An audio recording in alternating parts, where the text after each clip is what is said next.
تفسیر القرآن آج کا سبق سورۃ الاعراف آیت نمبر 145 سے 147 تک۔ اعوذ باللہ من الشیطان الرجیم، بسم اللہ الرحمن الرحیم۔ وَكَتَبْنَا لَهُ فِي الْأَلْوَاحِ مِنْ كُلِّ شَيْءٍ مَوْعِظَةً وَتَفْصِيلًا لِكُلِّ شَيْءٍ فَخُذْهَا بِقُوَّةٍ وَأْمُرْ قَوْمَكَ يَأْخُذُوا بِأَحْسَنِهَا سَأُرِيكُمْ دَارَ الْفَاسِقِينَ۔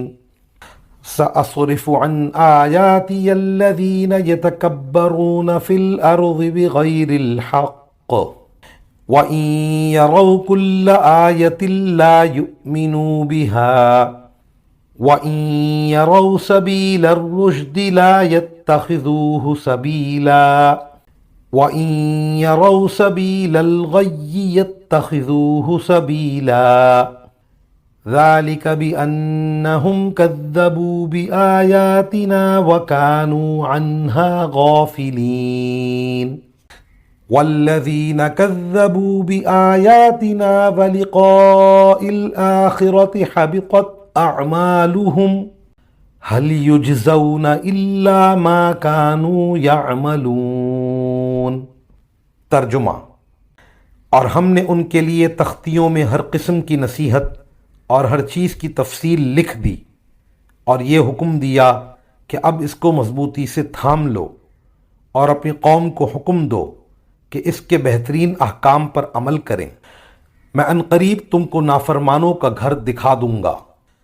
میں اپنی نشانیوں سے ان لوگوں کو برگشتہ رکھوں گا جو زمین میں ناحق تکبر کرتے ہیں، اور وہ اگر ہر طرح کی نشانیاں دیکھ لیں تو ان پر ایمان نہیں لائیں گے، اور اگر انہیں ہدایت کا سیدھا راستہ نظر آئے تو اس کو اپنا طریقہ نہیں بنائیں گے، اور اگر گمراہی کا راستہ نظر آ جائے تو اس کو اپنا طریقہ بنا لیں گے۔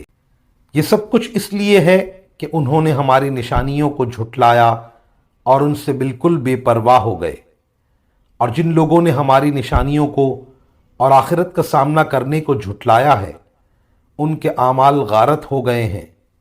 انہیں جو بدلہ دیا جائے گا وہ کسی اور چیز کا نہیں، خود ان اعمال کا ہوگا جو وہ کرتے آئے تھے۔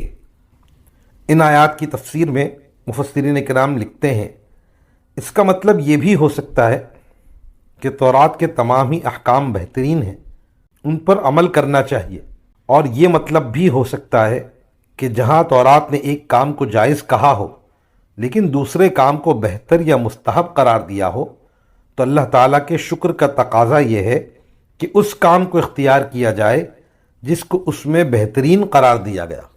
مزید فرمایا کہ نافرمانوں کا گھر دکھا دوں گا، بظاہر اس سے مراد فلسطین کا علاقہ ہے جو اس وقت عمالقہ کے قبضے میں تھا، اور دکھانے سے مراد یہ ہے کہ وہ علاقہ بنی اسرائیل کے قبضے میں آ جائے گا، جیسا کہ حضرت یوشع علیہ السلام اور حضرت سموئیل علیہ السلام کے زمانے میں ہوا۔